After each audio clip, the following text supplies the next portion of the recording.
Hi, good afternoon everybody, welcome back to the tank. This is Martin Elsey here from Tribes of Europe, Beach Blanket Bingo, Skeleton Hand and Vigobaski. Here's another episode of What's on the Bench, and today we have a 1990s Marshall triple super lead amplifier. Okay, so quick pop quiz before we start. Where does the world of the Ramones come into contact with the world of particle physics? What have they got? Where's the overlap there? Alright, okay. Well, the answer is in these babies. Alright, these are valves, or to give them their full name, they're thermionic vacuum tubes. And in America they're normally just called tubes. Over here we call them valves. Anyway, so what's going on here? Well, as I say, this is a Marshall amplifier. The Ramones played pretty much exclusively Marshalls, I think, for their incredible punchy rock and roll distorted sound. And in every Marshall amplifier that they would have used, you'd have a line of these little beauties, valves. Okay, so what's happening in here? Where's the particle physics bit come in then?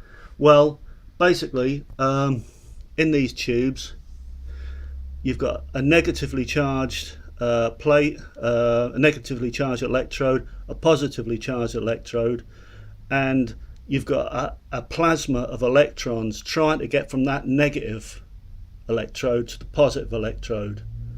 They can't do it on their own though. You have to heat up this negative plate, and that's why you see those little lights in there. That's basically the heaters in there.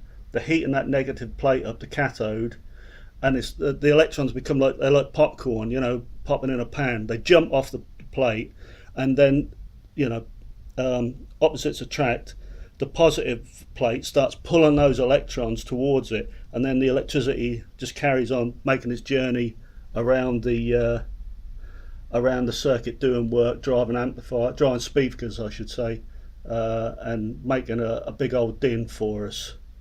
Okay, these particular valves are EL34s. Just want to focus on these a little bit. EL34 was first developed by Mullard, Great British Company, back in 1949, and they're basically power amplifier tubes. So what's going on in here is that, I talked about we've got a negative and we've got a positive plate there. Well, there's an extra electrode in the middle here called a grid, and what you do is if you put a small signal on that grid, with the voltages going up and down, it starts controlling the way the electrons flow across from the negative to the positive plate. It can, like a tap, it can slow them down, it can speed, it can make more, it can make less. And by controlling that electron flow, basically you've created yourself an amplifier. You put a small signal on the input and you get a big change on the output. And these valves, the EL84, the EL34 I'm focusing on, because these are basically where the British rock sound comes from. The classic British rock sound is all down to these valves and the people that played them. Whether it's the AC30, much beloved by the Beatles, the Kinks, etc., the Jam, Marshall, beloved of Led Zeppelin, AC/DC, etc. Well, I say AC/DC, obviously they're Australian, but also Hiwatt, beloved of the Who. The Who also used Marshall for quite a bit as well. Cream, bands like that used Marshall as well. Basically anybody coming over to Britain from America as well were playing Marshall. Jimi Hendrix used Marshall. what is it what's so special about these tubes that gives us that British rock sound? Well, basically, as I say, this valve was developed in Britain. It was an answer to a valve that the Americans had created called the 6L6, and the 6L6 was in many ways a kind of better valve, really, because it could give you incredible output power at very low distortion. The EL34 though tended to distort at lower output powers, and this gave British rock its kind of sound because you really didn't have to drive these amps that hard before the notes started to crack up into distortion, and you started to get these very crunchy, punchy sounds. You know, the sort of thing you can imagine. You know, you think of the Who in the late '60s, that incredibly punchy sound. Think of Hendrix. You know, think of something like Voodoo Child or something like that. You know, or Purple Haze or Foxy Lady or something. A lot of that incredible sound is coming from these tubes. So that's really the story of those. Anyway, so that's kind of what gives British amps and American amps. They're very different sounds. In America, they use the 6L6. They use the same preamp valves, these ECC 83s, but the output valves are very different. Anyway, this particular amp has been in because the triple super lead, the early ones, have a pretty bad design fault where when they get hot, a thing called the biasing drifts, and it causes the high tension a fuse in here to blow, and it also takes out a couple of valves at the same time. So I fitted a mod in there to prevent that from happening again, and I've refitted 4 new EL34s on the output here as well. And I'm just going to give it a quick waz over and you know, just check everything's kind of working, you know. So yeah, that's it. This came from Chris Taylor at the Blue Barn Studios anyway. And hi Chris and Barbara, hope you're well. We'll just give it a quick knock and see what happens.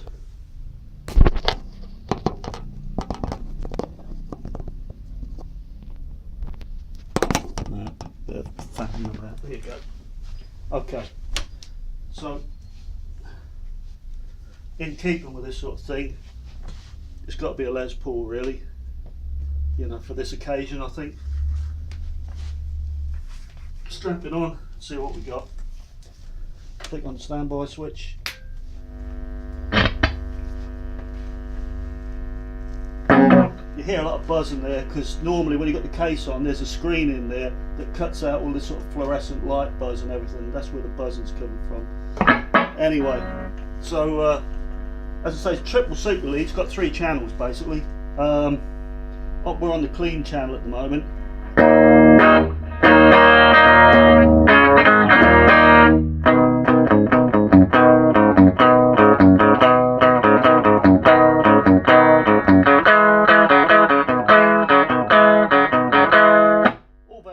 But to be honest, you know, nobody ever bought a Marshall because they thought they got a really good clean channel.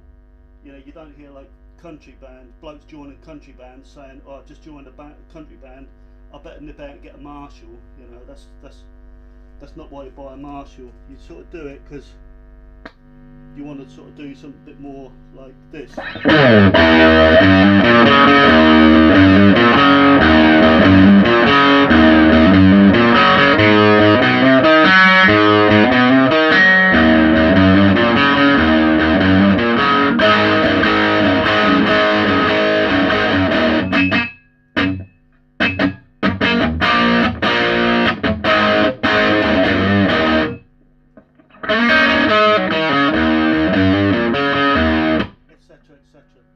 So you can't see it from there, but this is, they actually call it these days the crunch channel.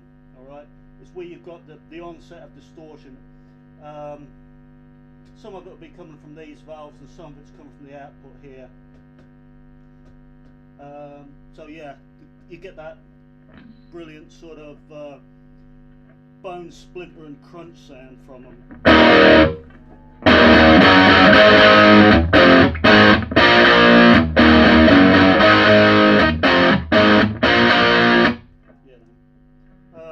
Anyway, to bring them more in line with the sort of things you were getting on American amplifiers, which had a lot more of a kind of saturated, that sort of, you know, Guns N' Roses saturated lead sound. That's the sort of thing that, you know, that amplifiers like Mesa Boogie were providing.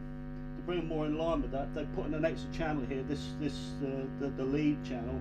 And basically what's going on here is, yeah, you're still keeping some of the distortion from your output tubes, but what you're actually doing is you're providing overdrive in the preamp stage. One valve is overdriving the next, etc, etc, and producing this sort of very thick high gain sound. So we'll just give that a quick whirl anyway. What should we do?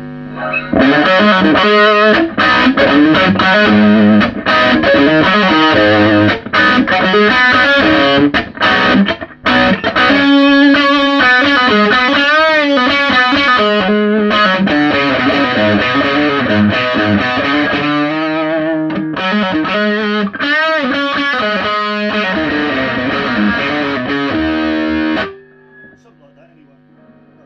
And of course, yeah, you get your feedback.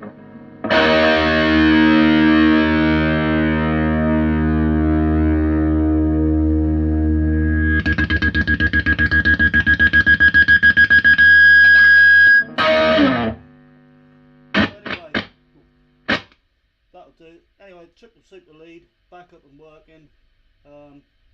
Nice amp. Shame about all the design flaws there, Marshall. But yeah, Marshall though, it's the sound. Brilliant. See you again.